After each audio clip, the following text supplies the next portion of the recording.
While the rest of the world's eyes were on Europe, wrecked by death and famine, a new catastrophe was on the horizon. Before the United States joined World War I, American farmers were supplying wheat and other valuable crops to the Allied soldiers, because many young European farmers were drafted into the war. While the American farmers were used to producing enough food for the growing American population, they were not equipped to handle the strain of feeding two continents. Enticed by the artificially high prices caused by the war and encouraged by government-sponsored newspapers, farmers planted more wheat and reached new record-breaking heights. For example, in 1914, the American farmers were only farming 50 million acres of land, but by the end of the war, that number skyrocketed to 76 million acres. It's easy to see how farmers felt it was patriotic when you see newspapers like the Beaver Herald from Oklahoma encouraging it. There is no better way for farmers to answer this call for food than by sowing every acre of wheat that is possible. This led to overfarming, with farmers producing more than the land could handle. Even after Europe got back on its feet, American farmers were still overfarming, which directly led to the destruction of the American soil. Bare ground for miles, crying to be watered. That was the only thing farmers could see for miles. Death by dust and pneumonia because of airborne dirt. People who were infected died within days. Millions of people are starving. Tractors are hard at work under the hot, blazing sun of the prairie. As President Roosevelt prepared to tackle the many challenges of the Great Depression, he knew that the Dust Bowl would be one of his top priorities. The nation that destroys its soil destroys itself. FDR knew that if he wanted people to listen to him and his ideas to fight the Dust Bowl, he would have to change the way he communicated.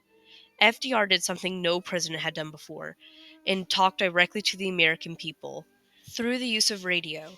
On September 6, 1936, FDR talked about what he saw. Drought devastation in 9 states. I talked with families who had lost their wheat crop, lost their corn crop, lost their livestock, lost the water in their well, lost their garden, and come through to the end of the summer without $1 of cash resources, facing the winter without feed or food, facing a planting season without seed to put in the ground.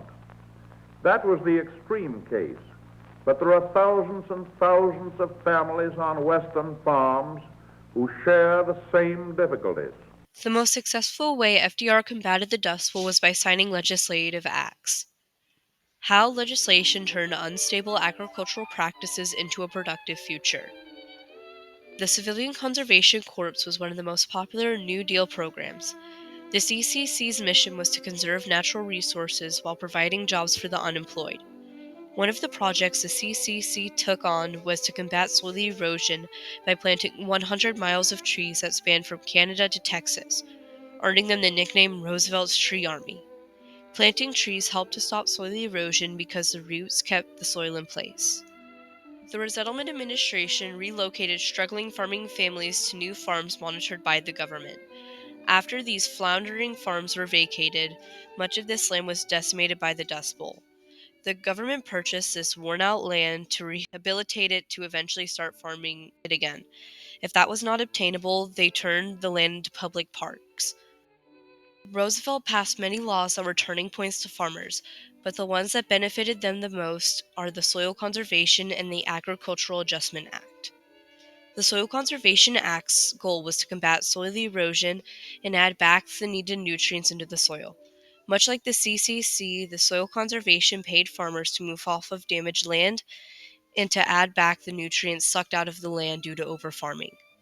Under the guidance of Hugh Hammond Bennett, the Soil Conservation Act conducted surveys, investigations, and research to determine what the best way to stop soil erosion was for that particular farm. The administration also offered advice to help farmers grow their crops, like rotating crops for optimal land health. This act was a critical turning point during the Dust Bowl because just 4 years after the act was adopted, wind-inflicted soil erosion was reduced by 65%, and the act shifted the farmers' mindsets from me to we. The Agricultural Adjustment Act was tasked with controlling how many crops were produced. To combat the trend of falling crop prices, the AAA reduced the amount of crops produced, which directly increased the price of the crops sold. Before the Agricultural Adjustment Act, farmers decided how many crops they wanted to produce, which led to overfarming.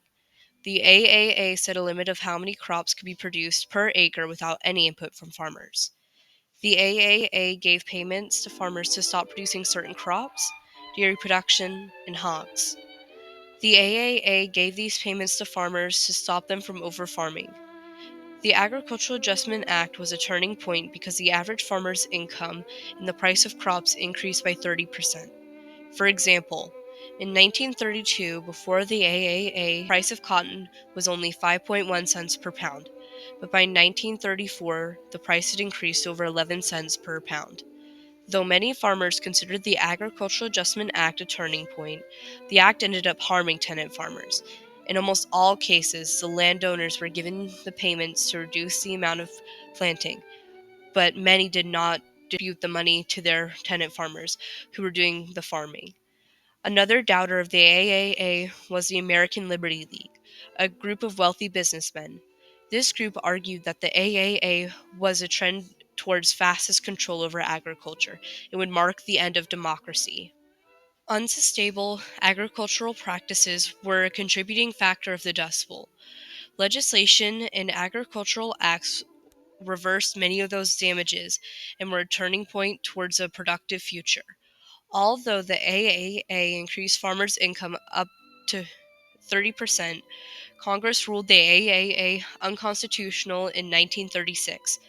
Knowing how much it helped farmers, the AAA modified its benefits and was fully reauthorized again in 1938. The Soil Conservation Act eventually became part of the United States Department of Agriculture, which still impacts farmers today. In 2023 alone, the USDA helped more than 30,000 farmers who are going through a financial crisis to stay on their farms. The National Resource Conservation Service, which was created as a byproduct of the Soil Conservation Act, provides conservation solutions to farmers and agricultural companies to protect natural resources. These practices and legislation will help combat and hopefully prevent another natural ecological disaster like the Dust Bowl.